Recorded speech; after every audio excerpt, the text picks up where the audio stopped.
This time in the Magick Kitchen, we're sitting down with author Byron Ballard. I'm Leandra Witchwood. And I'm Elise Wells. And welcome to the Magick Kitchen podcast, where we talk about magic, kitchen witchcraft, herbs, and everything in between.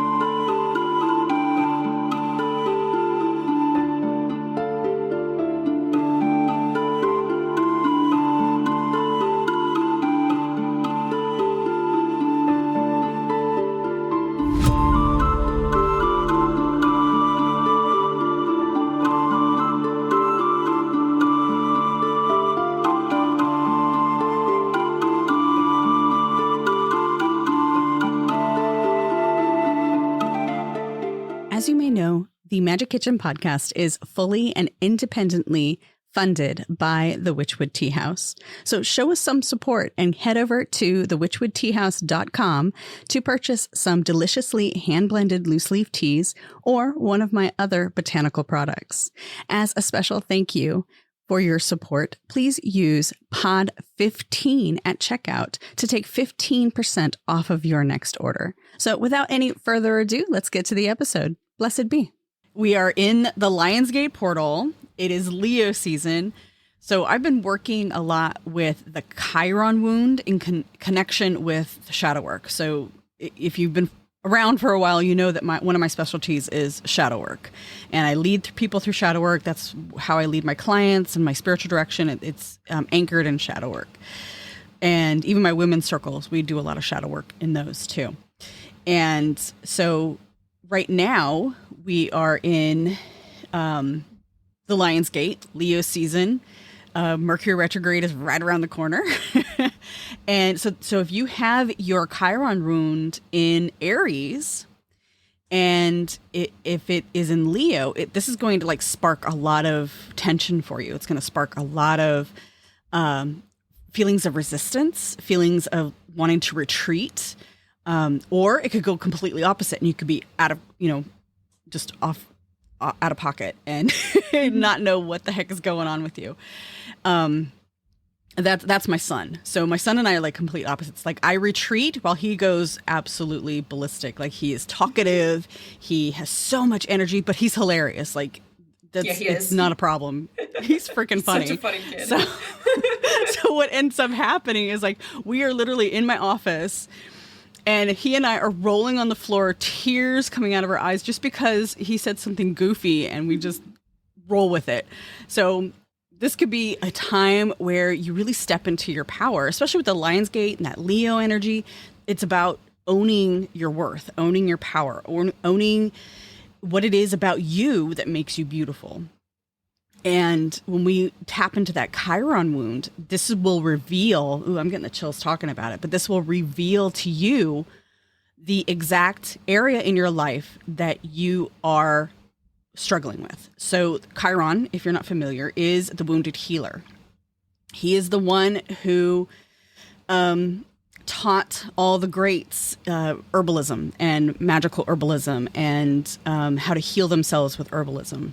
I'm going to have to step in here and do the Greek thing and say, yes, he's Greek. He trained the heroes of ancient Greece. Yes. If you've read Song of Achilles, he is a major character. His rose quartz cave, oh my God. I meditate to it sometimes, like it's a trance meditation place I like to visit and calm myself with the visualization of.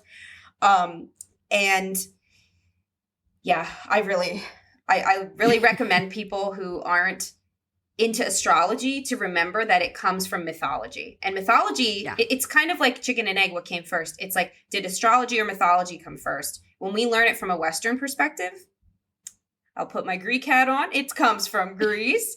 And it's because we have these stories of the land and deity and how they affect us are how we embody them and learn from them. Absolutely. And that whole idea of just, it's a spiritual thing. Like I do not tap into astrology. I know nothing. I know very little because astrology is just not my bread and butter, but herbalism is. So for me to be a vitalist herbalist, for me to be a magical herbalist, like Chiron is the one I go to. Chiron is an essential element. And so working with the Chiron wound, even though it's connected to astrology, it's an essential part of shadow work. And this is the next chapter of shadow work that I'm stepping into with my students, with my clients, is addressing that Chiron wound, because it really digs into what is that hidden struggle that is always there, but we can't always identify it because it's so hidden, it's so integral, it's been with us our entire life. It is the past life integration. So working with that Chiron wound is incredibly important. And I'm actually working on workbooks that'll help you through this. So once you identify where Chiron falls or what sign falls in your Chiron. So like me, I'm Chiron in Aries, which is also my ascending sign. So for me, that is a wound of being seen, of being understood, of connecting with others in a meaningful way. And it's amazing to see how this plays out in your life, because as I started this work for myself, I realized I'm like, oh yeah, like I aim for relationships that are very deep and meaningful. People that will get me, people that aren't going to misunderstand me, that see me underneath the surface. Because being Pisces, I'm very fluid in who I am. And it's hard for people to understand me completely because I'm so fluid, because I'm able to adapt so quickly, because I'm like that raging storm under the under the surface, you know? And it's the Chiron wound will illuminate that for you once you understand it and once you're able to work through it. So like I said, I have a few, it's a lot of workbooks, so I'm working through them to create them for everyone. So if you're interested in that, please let me know. But in addition to that, so I mentioned last episode, like I have a ton of things in the works. There's so much in the works. So one of the other things that I have in the works is I am working on a women's circle facilitator training. This was something a lot of my current women's circle attendees have been asking for, because they want to take what I teach them in these circles, the empowerment they experience, and they want to take it to, like, we have some women who travel like 3-4 hours to attend a circle, which is amazing. Wow. Yeah. I never thought that would be possible. I never thought that would be any part of my journey. I thought, oh, I'll just do this. It'll be nice. It'll be healing. And, whoever comes. So they want to take what I teach them and bring it to their communities, which so a lot of times the communities, they're just so, it's a beautiful thing, because the communities can be so sparse. We have a hard time finding our people. Yeah. So if we can create that space for them, then they can find their empowerment there, and we can learn from each other. So I'm working on a certification program. So again, if you're interested in any of these things, please let me know. Absolutely. I want to know who's interested, so I know that it's work that will go far and wide, because this is the work we should be doing right now. This is the work of the future. Elise and I had a discussion yesterday about like rebellions, and some rebellions are loud and some rebellions are quiet. And I really feel that women's circles are those quiet rebellions that transform us from within, because if we're addressing the problems on the outside with the same wounds that we're carrying from within, we're not making change. Yeah. And that's why I do shadow work. That's why I do these women's circles. That's why I want to teach others to do these women's circles. So absolutely, when that goes live, when I have everything available, I will definitely announce it on the podcast and my newsletter. So if you're not part of my newsletter, get on there. And I will tell you what's happening, and then all the other things that I have in the works. Like I have so many things that are I'm a little overwhelmed, honestly. I know some of them, and I'm like, oh, I can't wait. I'm waiting to see what you're going to share, because I want to add, but then I'm like, no, we'll wait. Yeah, it's so many cool things. I feel the same way. It's the Lionsgate. Like, the main Lionsgate portal opens on 8/8, and it doesn't really close until like the 13th, 14th. So you have time. It's not like, oh my gosh, I was busy that day, I have work that day. Like, you have time. Yeah, you have time. It's kind of already going, because it's astrology, it's planets and stars. Like, so what it really is, and I'm not an astrologer either, but I find that, again, it's the mythology thing. Like, it helps me memorize what does what, because it's a story rather than just like a list of this is that. So Orion's belt is a if you're in the States, it's the Big Dipper. And if you're in the UK, it's the plow. Those constellations, most of us can usually find those. So Orion's belt is the handle of the Big Dipper. And Orion, he was Artemis's best friend, possibly lover. We don't know what happened, but he died in an accident, and she gave him the highest honor ever of being a constellation. So his energy aligns with the dog star, Sirius, and Leo, because it's Leo's time. So we've got the confident energy of Leo, which I want to speak a little bit more about lions too here as the representation of feminine rage that we are seeing in politics and in the world around us right now. That's so beautiful to be a part of. You've got Leo's confidence and rage, empowering rage, let me add.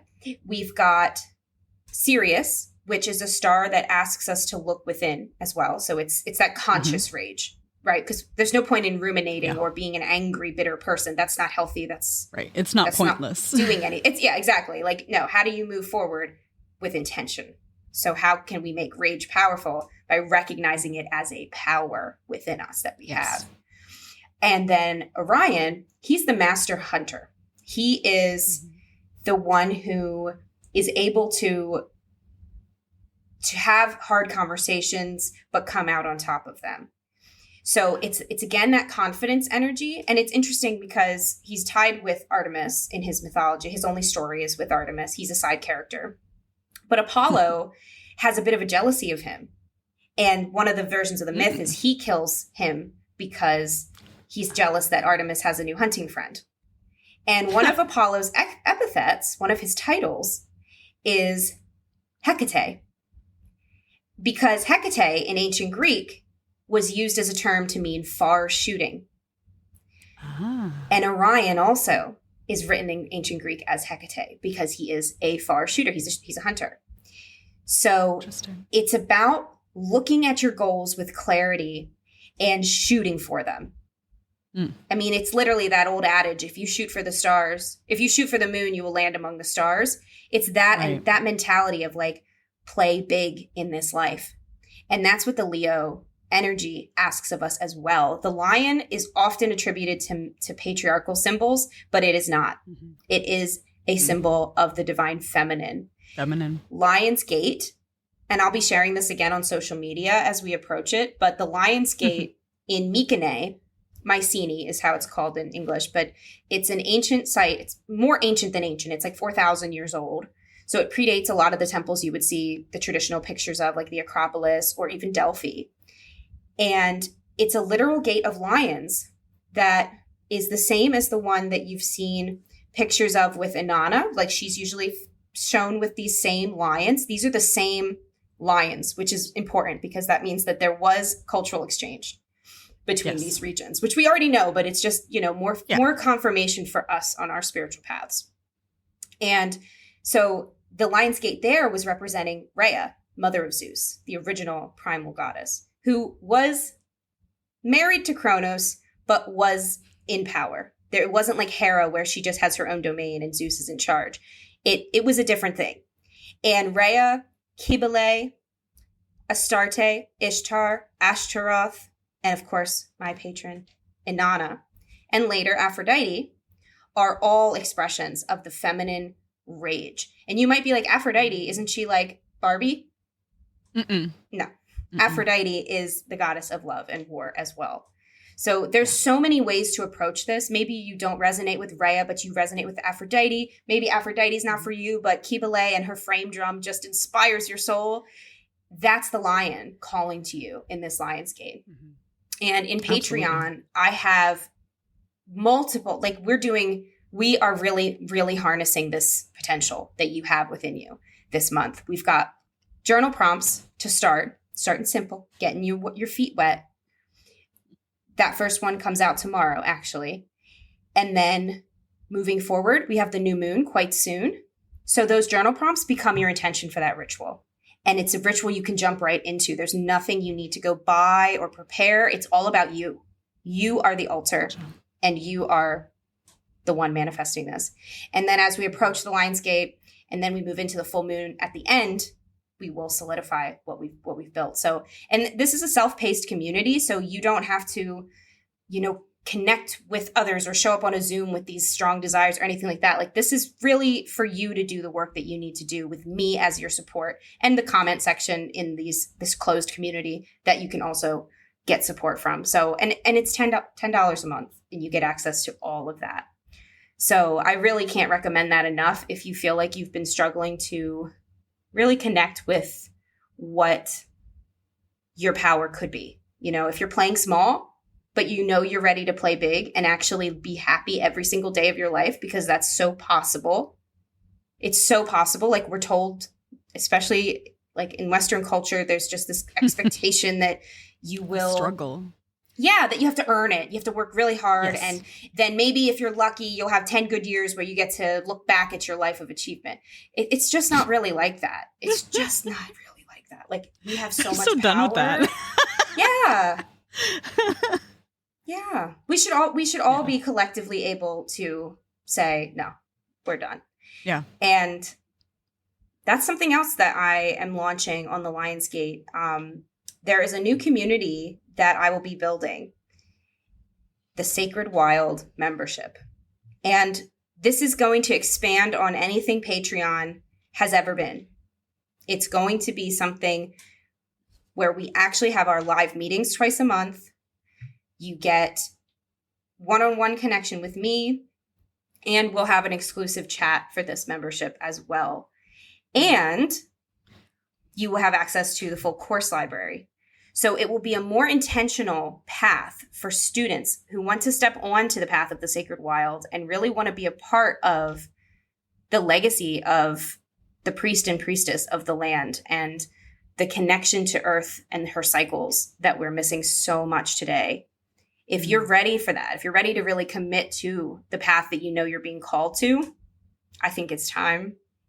Definitely come check it out. You can go to seekingnumina.com, and if you're on my newsletter, you will get the notice about that as well. Awesome. There's so many community things happening.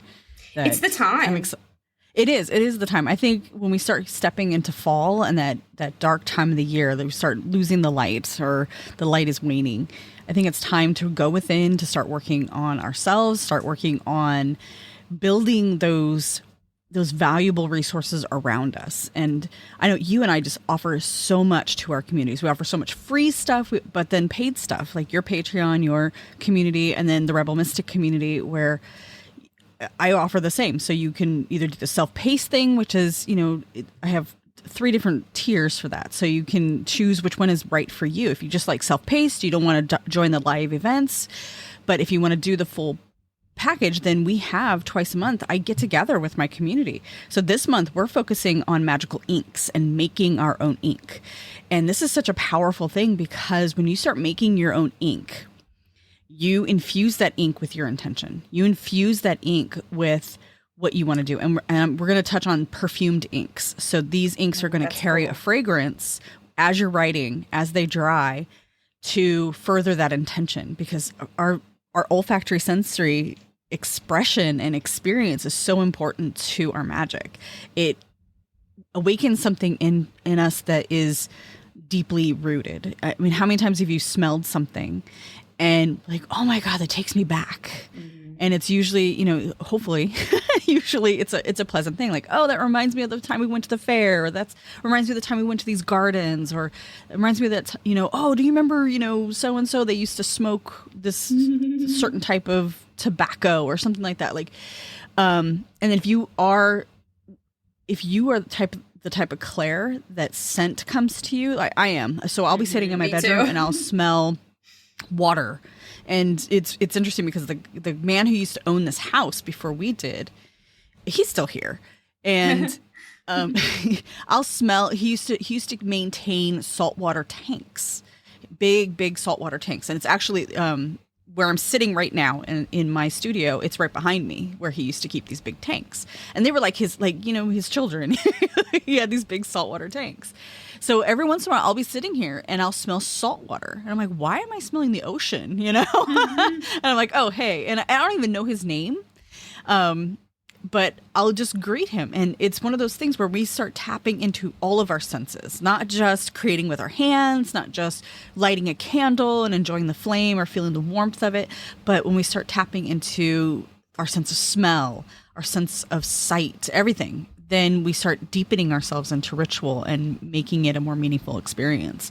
So yeah, I love what we offer our community because it gives everyone here, everyone listening, that opportunity to find what works for them, find what resonates best with you, and get that full experience.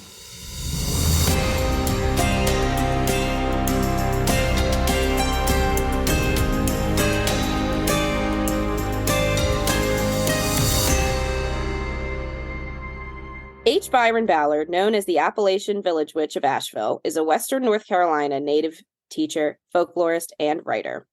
The author of Roots, Branches, and Spirits, Ballard also writes a regular column for Sage Woman magazine and has contributed to several anthologies, including Llewellyn's Complete Book of North American Folk Magic.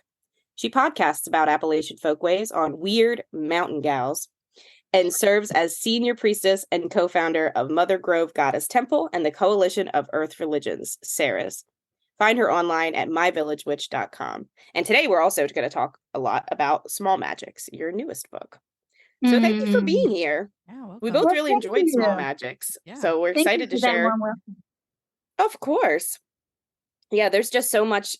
I have 14 questions for you. I don't know that we're going to get through them all, but I feel like let's go. We can do this. Yeah. I know we can. I'm kind of viewing this episode as the Appalachian episode, but also the folk magic episode. Oh, okay. Yeah. Because we were talking about it, and like your books are so inviting. I guess that's the best word for them. Like your voice invites people to feel confident in their skills, but also tells them a gentle, like, stop worrying so much. You got this. Yes, you need to just trust yourself without like beating us over the head with it. Because some books are like, anyone can do, but you're like, listen, it's not that hard. Just try this. Which I find very inspiring. I think you've caught my tone. Yeah, just give it a shot. It's experiential. Just try it. See what happens. Yes. That word has been in our zeitgeist lately. Experiential. Like witchcraft is any folk practice we can do is about doing it. Yes, absolutely. And I mean, I write for a couple of publishers that do a whole lot of books on these subjects. But I do tell people over and over again, yes, of course, I would love for you to buy my book, but I didn't write it to make money and for everybody to have to buy one. I wrote it because the information needs to be out there. My very first book that I wrote it came out in 2012, so almost 14 years ago. And it was about Appalachian folk magic because nobody else was writing about it. Really, not really. There'd been a book that had come out about 10 or 15 years before that. And then there were the sort of cutesy books about whistling past a graveyard and, oh, this is how those very weird, strange mountain people behave sort of books. But there wasn't anything from the point of view of a practitioner. And I just wanted to get this stuff down because my culture is changing so fast as more and more people move into the region. And that was just to write down what I didn't want to be lost. And I guess when I think about it, that's kind of always my process. I want to write down what I don't want to be lost. And actually, I wanted to ask you about a term you use, which really summarizes a lot of what you're saying here. Cultural strip mining. Explain that a bit for our listeners and how that's happening in the Appalachian regions. It is happening everywhere. And in fact, I put a post in social media, maybe yesterday, day before, about Welsh practices that are being sort of co-opted, enjoyed, practiced by people that are not part of that cultural milieu. And you would not believe the responses. People were like, well, how dare you accuse me of cultural appropriation? It was like, I just presented you an article that I thought was very interesting from the Welsh point of view. So cultural strip mining comes from a much beloved colleague of mine who is now made the transition from matter to spirit, as we like to say. Marilyn McMinn McCready, who was a very traditional Appalachian storyteller. And she referred to it as cultural strip mining rather than appropriation. And she's been talking that way for 30 or 40 years. And it's the idea that you come into a culture and you find things about it intriguing or delicious if it's a food way, and you just pull it right out of the culture and then you popularize it wherever you are. So the culture never really benefits from the thing that grew out of that culture. But you, as someone who is not part of the culture, did benefit from that. And that's what cultural strip mining about. It's because it leaves the culture barren of that thing that was removed from it. And yet nothing comes to replace that. Does that make sense? Yes. Yeah, And that is, absolutely. I have a hard time putting this in words in a way that makes sense for people. That doesn't sound accusatory, I should say, but it's the same thing that happens with Greece. People Sure. talk about Greece as if it's gone. They're like, the Greeks believed. I'm like, we're right here. We still exist. I was watching a show and they were talking about the downfalls of civilizations, and then they were like the Greeks, gone, no culture left. And I'm like, we're right here. Yeah. Yeah. But, Yeah. and then I don't say that to ever tell people they can't practice with Greek gods, or, I mean, Greece is very much a colonizing, the Greek pantheon was a colonizer's pantheon. Like, go for it. Anyone could work with those gods, but Greece also still exists, like there's Yes. not a lot of credit given back to a culture that's still alive and well and developing folk practices. Now, if you told Greeks, Greek Orthodoxy is strong. So if you told them, what you're doing is actually a pagan practice that's been handed down through the generations, they would definitely keel right over. But they're still doing it, like everybody Yes. has a basil plant by the door to offer prosperity to those who walk past, and they all give it a little noogie on their way out. Or, there's little things that everyone does. Like every single woman knows how to read tea leaves or coffee grounds. Like, Yep. but if they understood that was like a pagan thing, they'd that's what they do. They like fake spit on you to like remove the evil eye. See, that is so analogous to Appalachian culture, because people will say to me, well, I think that, one of my ancestors was a witch woman. And I'll go, well, don't ask your great aunt about witchcraft in the family. Ask your Yeah, great don't aunt use that about, word. ask her about that weird old fashioned stuff people used to do. And she will pour forth with the red thread around the left wrist, the glass of the jar of broken glass in the window of the kitchen. She'll tell you all about that weird old stuff. But if you mention witchcraft, witches, magic, nah, they shut right down, and you might get your mouth washed out with soap, because these set of practices, just like the ones you're talking about, they have come down to us in this region through a Protestant Christian filter. So all these little Protestants around here who are despising Wicca and witchcraft and, oh my gosh, not paganism, they are the ones who taught us as children how to do all of these things. But they never thought of it as a religious experience. They thought of it as this practice that my mama did and my grandma did, and I do that. And when I pray to, and it's interesting to me because they say this is all the work of Spirit, of Holy Spirit. I pray down the Holy Spirit on me, and then I'm just a vessel for the Holy Spirit's work. Well, how different from that is that from any other pagan practice? We bring the spirits all around us, and yes, spirits for us is usually plural, but it wouldn't have to be.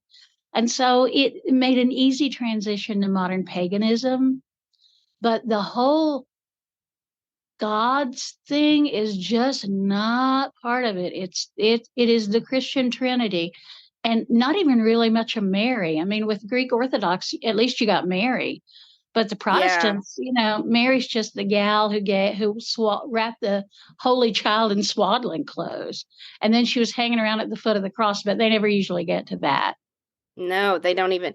I know. And Mary Magdalene doesn't have the same respect either. And even in Greek Orthodoxy, we talk about Joachim and Anna, who were the parents of Mother Mary. And interestingly, they're proposed as analogous to the same struggle that the Greek gods went through, where like Zeus worked with Rhea to like overthrow his father Kronos.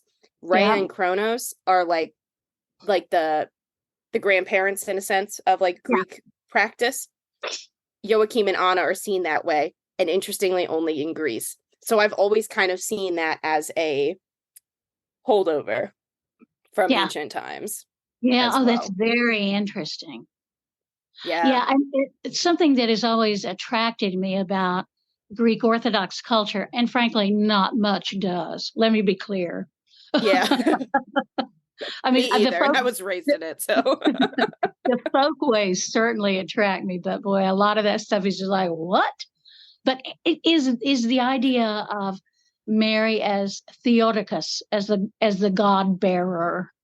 I love that title, and I would love if she had the kind of honor and respect that title you would think would command. But yeah, I don't think she really does. But she's the example of how women are to be. Yeah, and it's interesting too because in Hungary, in their churches, they don't have a strict iconography style, so they get to be a bit more artistically creative. And there was this one church that they recently built and painted, which I think is also interesting because we don't, in Greece, like most of the iconography, well, one, it has to follow a structure, and the other part of it is that they're mostly already done and they're just kind of upkeeping them.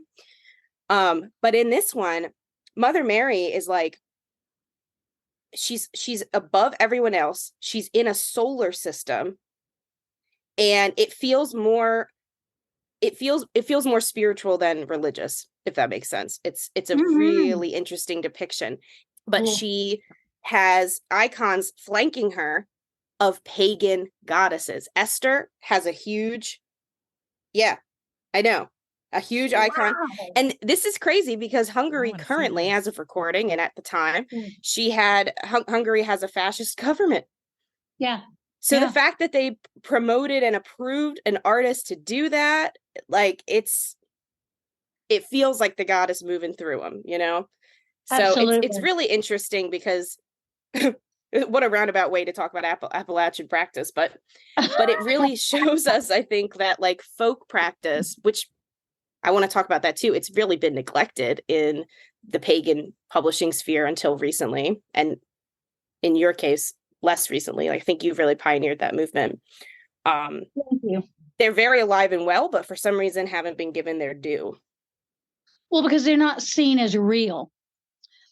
When I was sitting on all of these folk practices in the 70s and 80s, I mean, that was just weird stuff that rural people did. It wasn't anything you wanted to even really think of as a real practice. It was just, I don't know, it's not very interesting. You remove warts? Who cares? But what's happened, because the pagan community, pagan publishing, the pagan world, modern pagan world, at least as it is in Western Europe and the United States and Canada, is so hungry for anything that feels like an authentic experience, because so much of what comes out is just garbage. It is just derivative from something else. It doesn't reflect a person's personal practice.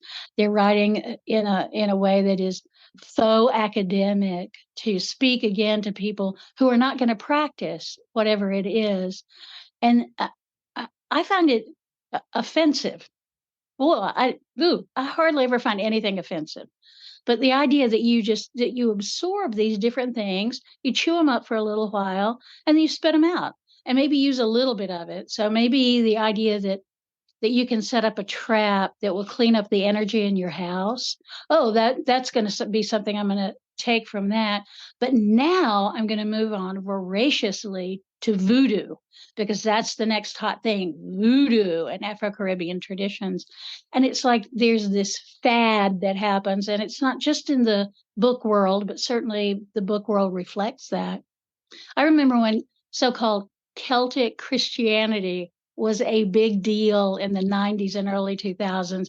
Oh, so many books talking about God is the rolling wave and God is the hills and the mist and all that stuff. Absolutely valid.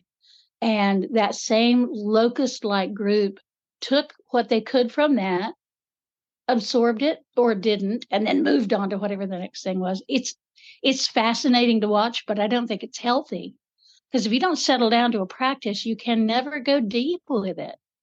And that's our problem, I think, as a community. Boy, we just dove right into it, didn't we?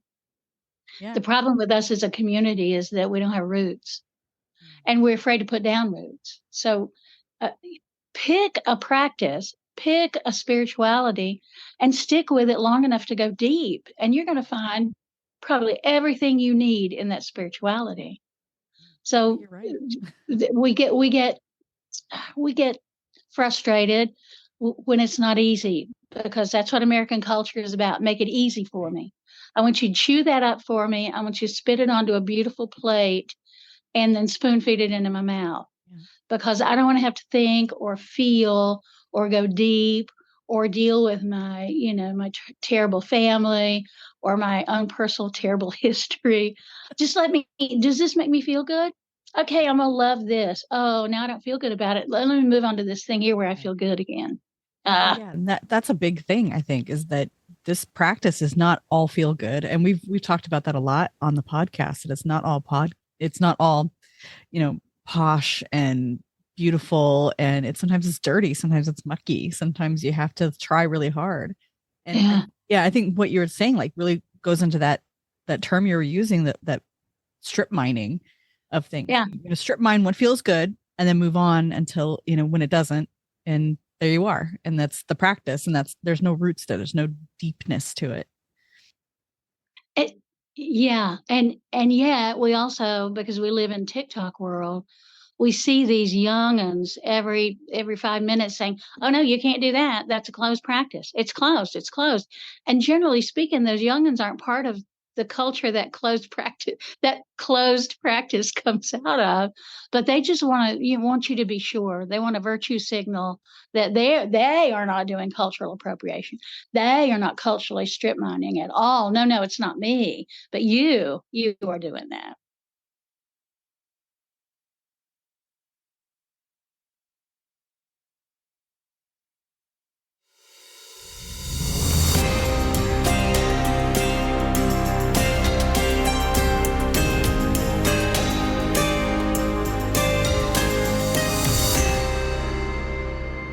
You may have noticed that here at the Magick Kitchen podcast, we don't have sponsored ads. That's because this is a fully listener-supported show.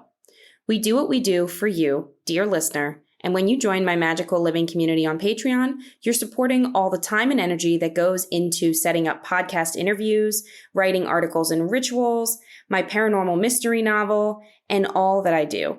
And in exchange, you're getting over 10 exclusive journal prompts, rituals, witch tip videos, meditations, and more each month. If you love this podcast, consider joining my magical space. I can't wait to meet you and be an even bigger part of your magical journey. Go to patreon.com/Elise Wells or follow the link in the show notes. Do you see mentorship, like true, either one-on-one or group-led or in-person mentorship? We feel like it's kind of fading out. Like a lot of people aren't even pursuing initiatory traditions, which is fine. That's one thing. But they're also, they're either afraid of their local communities. They don't want to join or go to this public thing because they're afraid to be public facing, which is, I can understand that in one way. Of course, like the broom closet is a valid place to stay. But on the other hand, pagans are not going to out each other. So if you go to a public ritual or something, like a lot of the ones I've been to, like you have to turn your phones off. You can't even take pictures or anything. A lot of people, I used to do Baltimore reclaiming. And at the time, this was back when I lived there in 2020, 2019, but we would have to leave our phones out of the space, like in another room. So, the safety is there if people want to reach out. But do you feel that's emblematic of some of this problem? Some of the reasons maybe why people are empowered to cultural strip mine or to keep their practice at a baseline spoon feeding kind of level? Well, that's like a worthy of a book question. Yeah, it kind of is. It's the great question. We won't answer it all today, but I think there are a lot of aspects to that question. One of them is that in the great witch wars of the 90s and early 2000s, there were a lot. I mean, it was vicious and terrible. And a lot of people just went, I'm not doing with that anymore. I don't want to be in a group. I'm just going to practice all by myself, and that's going to be fine. Well, the problem with thinking that practicing by yourself is fine is that you have to be so deeply connected to the practice that you don't need to be kind of inspired or nudged along or any of that. So that's one part of it. Because coven work, and I always want to give a shout out to that. I know it can be hard. I know that we have coven leaders who are toxic in the extreme, and many people have experienced that. But we are, as magical practitioners, stronger than the sum of our parts when we work together in a healthy unit. We really are. And I was part of a big coven that met for many years every Saturday night. So we got to the point after 2 or 3 years where we didn't even really have to talk about the work we were doing. We could get immediately to an alpha state and do the work. But we could only do that because we met every week. So I think personally, there is nothing better than in-person training and in-person ritual experience. However, to find that in a place that feels, and I'm not going to say safe because safety is an illusion everywhere, that feels workable, that feels welcoming. To find that space is a hard thing, and many people just give up because it's too hard. So then I'm gonna take the other side and say this, and because people are fearful of all of that, because of that fear, they have just they only appear in social media. So that's where they're going to get all their information. And that is not necessarily bad, but we have to have more bona fide teachers, and we have to somehow make the learner, the student, understand the difference between something that is authentic, that is real, that is manageable and doable, versus someone who has a great brand. And we live in the world of branding.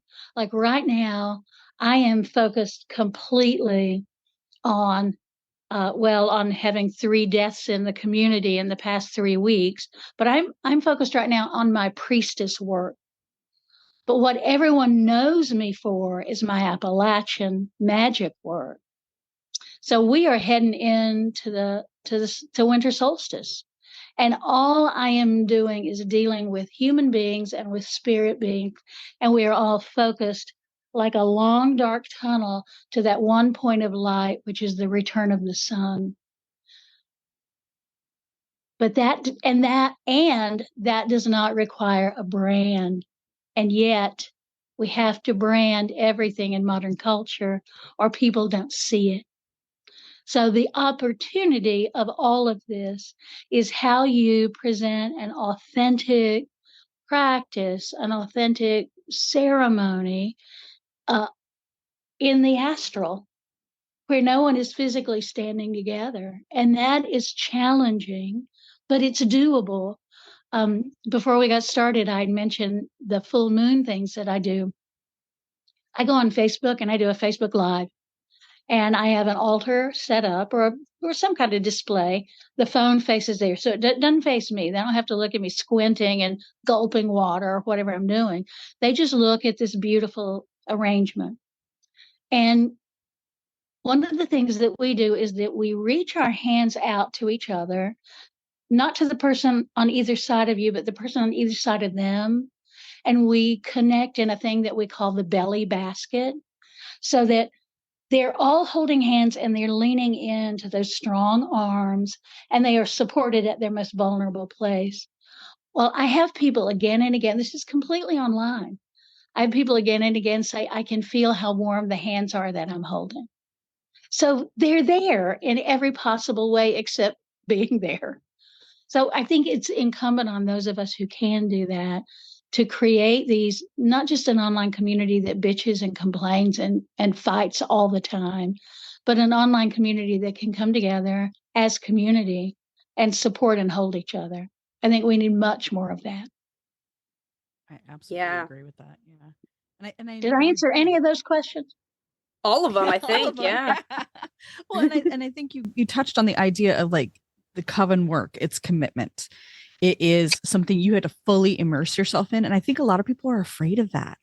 I think they're afraid of picking that path because it's real.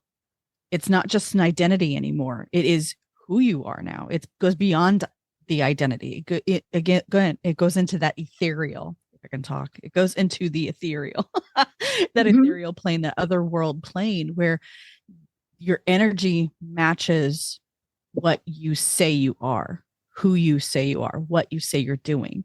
And I think a lot of people, that's why they don't want to commit, even in a community sense where you just explore and practice together.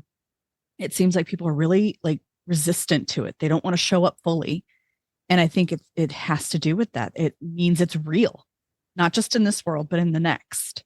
And you are showing up to spirit. You're showing up to the universe and saying, here I am. Here's my soul. Here's my essence.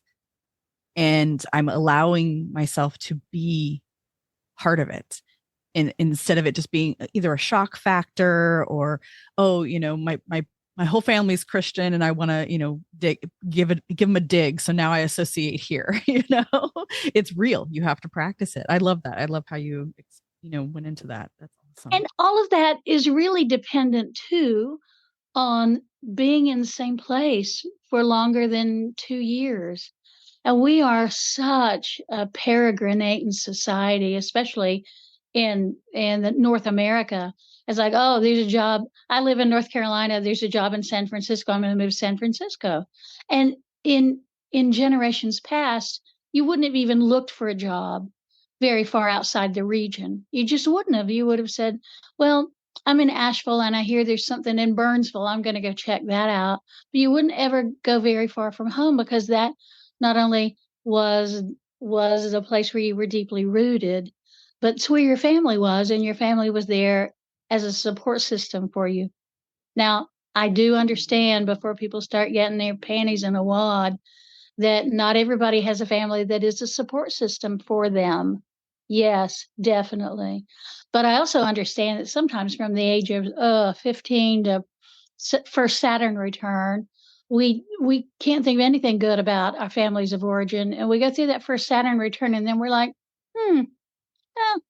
maybe my mama wasn't as wrong as I thought she was. So again, but it's about being patient and taking time. And we are not good at that in the West. We're just not.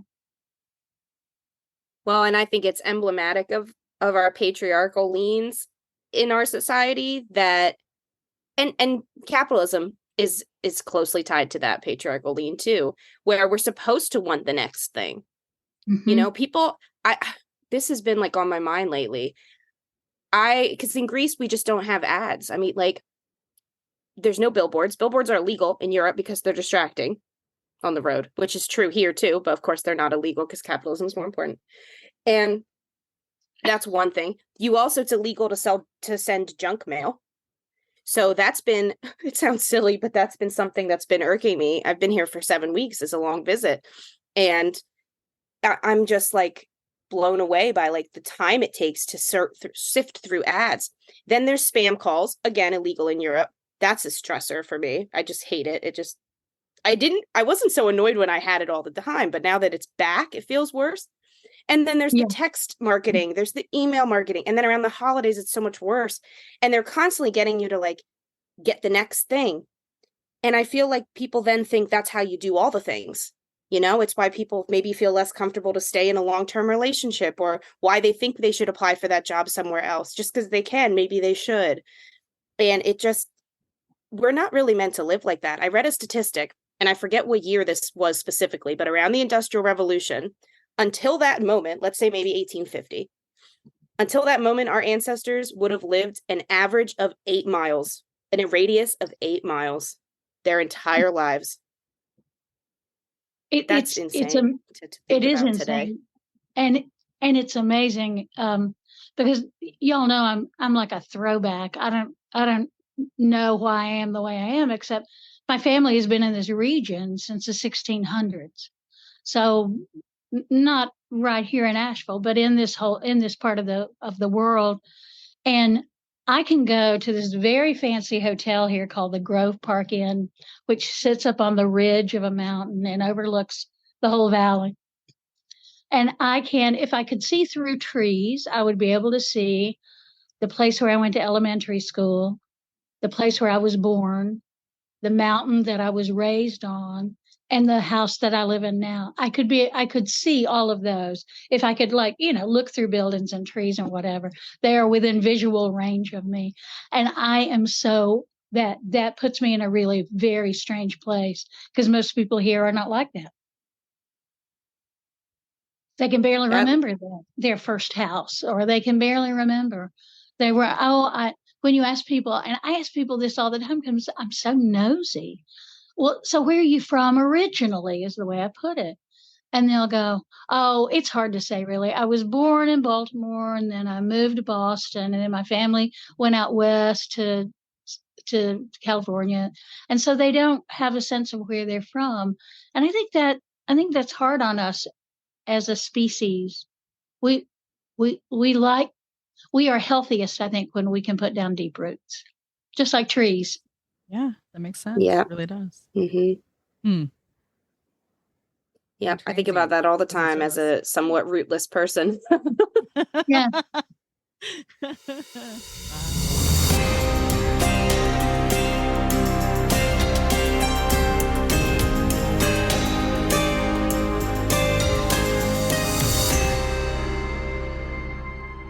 Hey there, witches. Did you know that there's an entire community out there dedicated to you and your journey?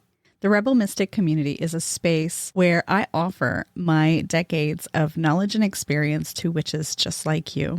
I do this through live events, monthly mentoring, monthly rituals, a book club, and other resources like workbook pages and meditations. There is even a complete self-paced course library you can access. Check the link in the show notes to learn more about this community and how to become a member. Blessed be. So I have to ask you about land spirits and your connection to them, because they're the foundation of my practice as well. So when I got to okay, I'm not even going to spoil it. Tell us your favorite offering for land spirits, because I loved it. Yes, I do a lot of work with land spirit and all kinds of spirits, really. But I discovered some years ago that the idea of giving them some beautiful warm bread and butter and cream, I mean, that's all well and good, but what they want is cheap candy. And it has to be brightly colored, and it has to be flavored. It has to be candy you would not put in your mouth because it just looks toxic. So I recommend gummy worms, especially if you can get the gummy worms that have that little crystal stuff on the outside that starts out super sour and then gets super sweet. And they're blue and green and orange and purple. They love those. The land spirits here on the land with which I dwell, my garden buddies, and I call them the cousins, and I hear how that is catching on with some other people. So I love that because it makes them accessible, and you feel like you really can have somewhat of a relationship with them. But mine love these other little candies that look like hamburgers. They're called Krabby Patties, and they're all made of gummy, and they're like little gummy a burger and some lettuce and tomato and 2 little buns, and it's all candy. And they love it. And they love alcohol. They love alcohol that has big flavor. So if it's like watermelon schnapps, they're on it. Nice. I'm on it. I just love it. I think sounds good.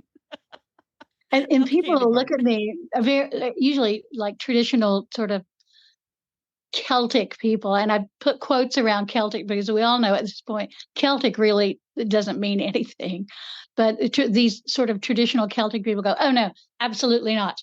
They have to have the bowl of cream, and they have this and the whatever. And I'm like, well, I mean, I don't know about the land spirits where you are. I only know about the land spirits where I am, and by golly, they love some 99 cent a bag jelly beans. Bring it.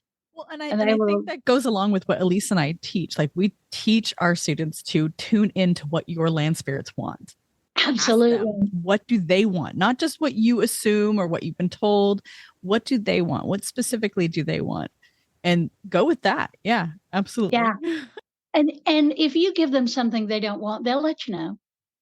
They'll be like, I don't know. What, pickles? Really? You thought I'd like some pickles? Okay. And that is not to say that somebody else's land spirits might not love pickles. Maybe they like the spicy ones. I don't know.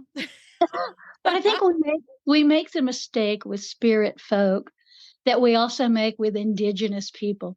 So I like I said, I'm nosy. So I will ask people, so that you practice a spirituality. So tell me about that. What do you do? And they'll say, oh, I practice a Native American spirituality. And I'll go, uh-huh.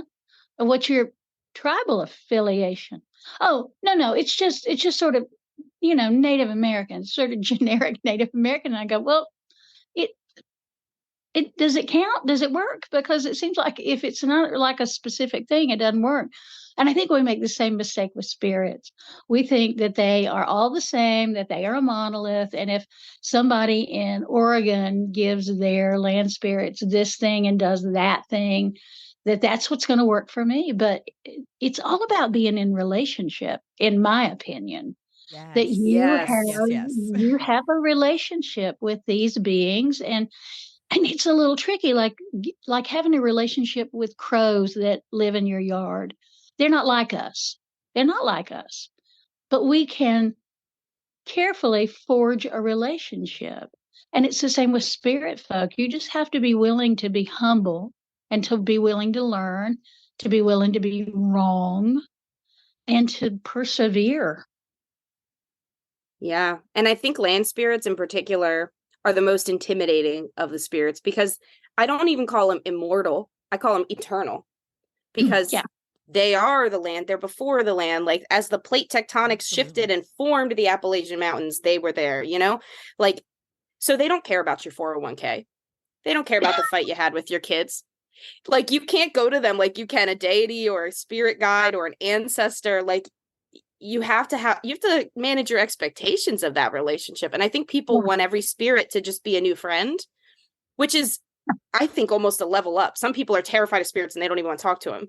So if they're at that place of like, oh, I want to be friends, at least they're open. That's great. But land spirits, they're not your pal from high school that you can reminisce. And well, I say that, but actually where I am right now, as we're recording this in Pennsylvania, is the land that raised me. And a lot of these trees were planted the year I was born. So when people don't always understand this, but when I visit home, on the top of that list is these land spirits to visit. Like, I mean, when I first arrived, my husband laughs at me. I run out here and I'm like, hey, everybody. Like, I literally run out to these trees and give them big hugs. And almost every day I go out and just sit. Like, people are like, what does your daily communion look like? I'm like, I just sit there. I don't know. Sometimes I walk around. Sometimes I hold a hand here or hug someone there. But it's not the words. It's the energy exchange, That is so beautiful. You're making me cry thinking about you in the back with a cup of tea. Just, so how's it been? How have y'all been since I've been gone? I love it. It's literally, as I write, like, I can show you with the camera, but well, it's kind of blurry with my background thing, but that's my trees. Those are my friends. And like, I have some crows and vultures that roost right there. And I was writing the other day and they just kept getting closer, like cheering me on. I felt, like they just interact with you in such different ways, and they get all my scraps. Like when I'm peeling potatoes or something, like it goes out to the deer that live in the woods. And it's that ecosystem you start to become a part of that is that relationship. Because I think people are like, okay, I want to be in right relationship. What does that mean? And it's like, okay, it means don't spray your lawn with chemicals. It means don't, poison your land spirits with something that, like, don't offer Freon or Clorox or, like some people don't even think of that stuff. They're like, oh, I don't use chemicals, but I do spray bleach on the cracks in my sidewalk. What do you think bleach is, my friends? So, Yeah. but then it's that, yeah, it's. In the book that you mentioned earlier, Seasons of a Magical Life, I call it acknowledge kinship, because it's not that we have to come into relationship. We're already in relationship with it, with all of this. We just need to acknowledge that we're part of it, not superior to it and not inferior to it, but a part of it. We're all a part of that overused phrase, the web of life. And to acknowledge that and to delight in that is very, very important, because we live right now in a culture, a profoundly obsessed death culture, and we have for some time. And the only way you counter a culture of death is by living big. You can't counter a culture of death by being more deadly, because that just adds to it. But if you are a person who goes out, who, when they're sitting writing and they see a pileated woodpecker in the tree, or they hear it, they hit save on the computer and they run outside so they can watch this big, monstrous bird boring into a tree. And you feel that you are absolutely part of all of that, because they are going into that tree to take out bugs that are either compromising that tree or are already taking that tree down. And they will take those bugs and they'll go feed their young. And then their young will be eaten by cats. And then the cats will, it's really beautiful when you think about it, but it can also be harsh and hard to live with, because it isn't all high vibing. I'm so weary of the phrase high vibing, because I don't. High vibrations only. Yeah, because I am low vibing all the time. That's my thing. I'm low vibing. I'll go out and I'll see dandelions, which nobody has poured bleach on, and I'll pull a couple of little leaves and eat them, and I'll go, "Thank you, that was delicious and nutritious." And like you all, I suspect about both of you that you're both pretty low vibers too. Have a cup of tea. Come on in. We'll make some cookies. Mm-hmm. Yeah, my fixed earth over here as a Taurus.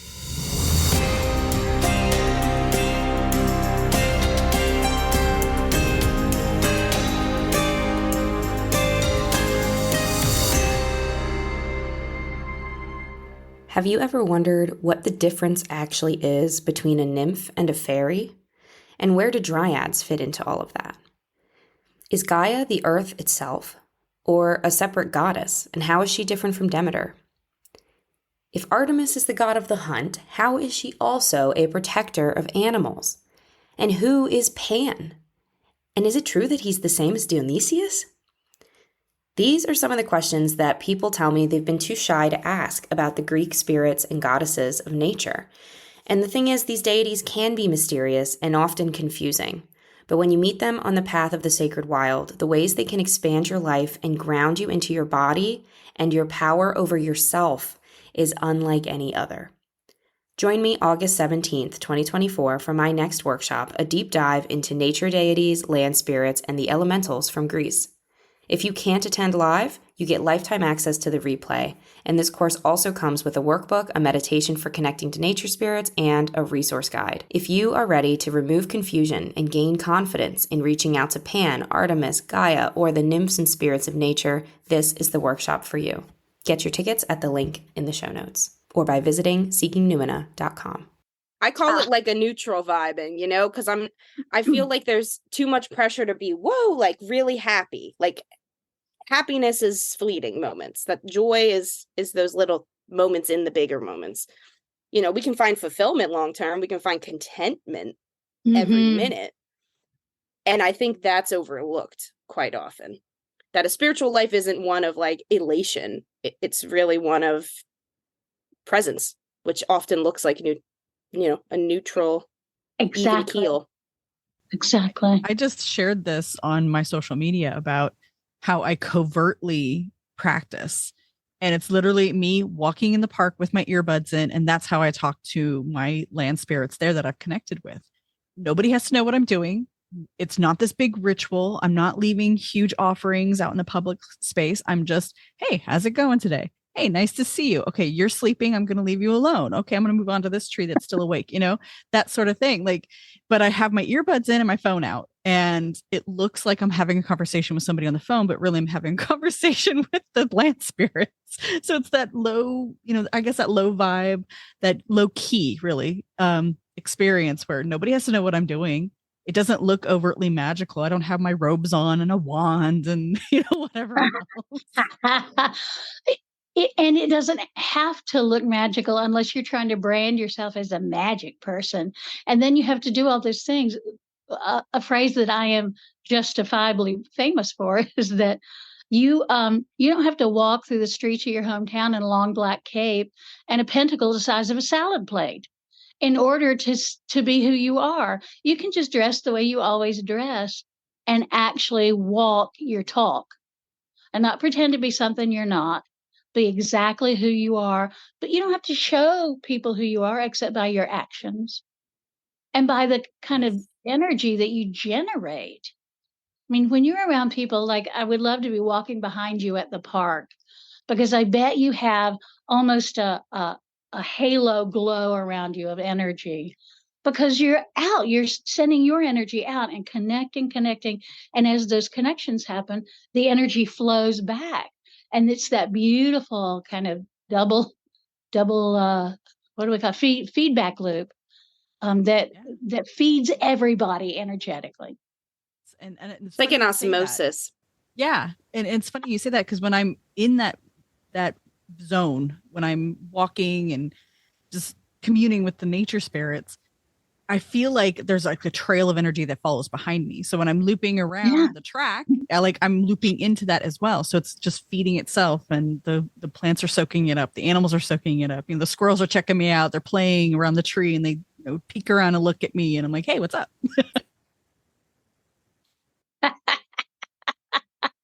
I'm laughing because I'm looking out my window now, and there's a big oak tree right at the edge of our driveway. And when we bought this house like 40 years ago almost, the previous owner had topped the tree and tried to poison it.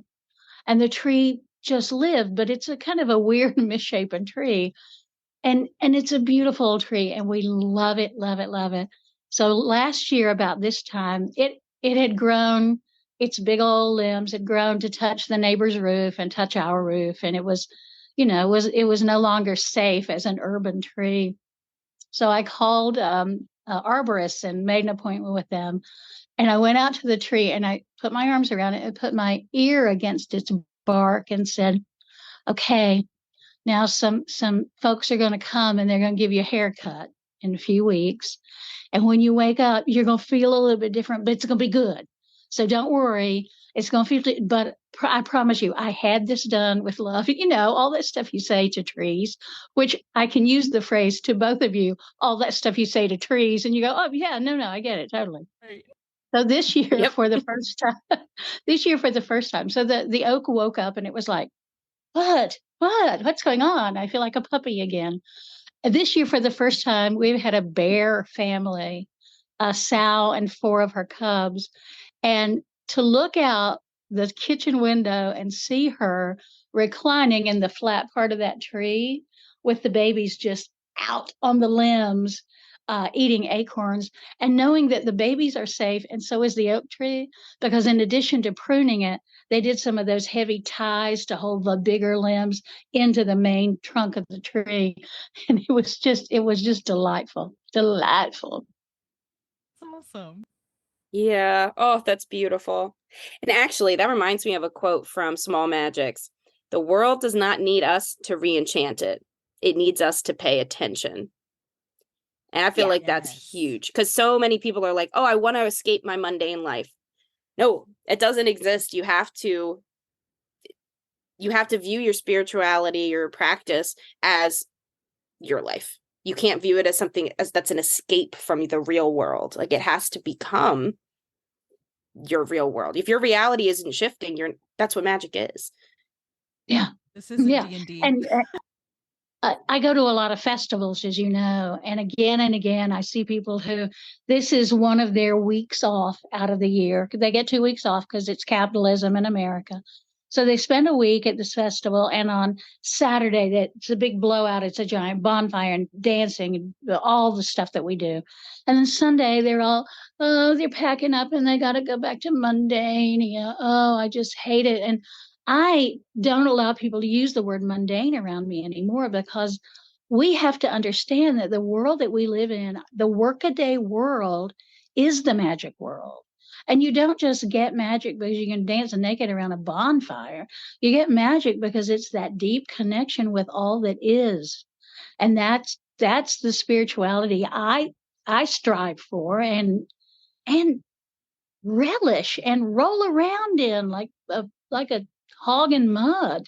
I love all of that stuff. But if you are separating, for 1 week, you get to cosplay your religion by wearing a sarong, but then you got to go home and be a bank teller, but you can't do magic anymore. What stops you from every time you are counting out 20s on some person's paycheck who they've come to have that cash, you count out those 20s, that every one of those be doubled for this person, that this money be spent for the good of all, that this money be just the beginning of great resources for this person. You could be doing magic 24/7, and you should be. You should be doing it all the time. And there will come a point, if you are doing that you realize you are not practicing magic, you are magic. Every action is a magical working. And that's when it gets fun and easy. And no, I don't have to break out. I could not tell you the last time I used my athame.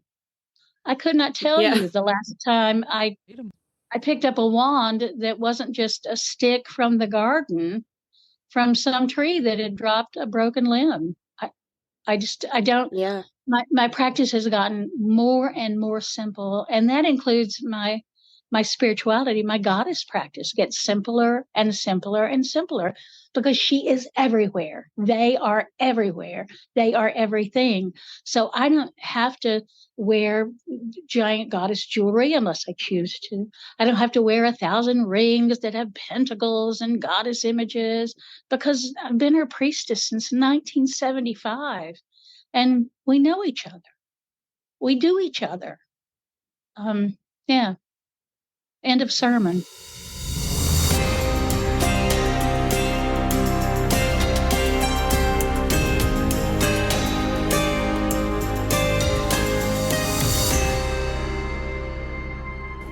So, we kept recording after the episode wrapped up, and this conversation went on for another good 40 minutes to an hour.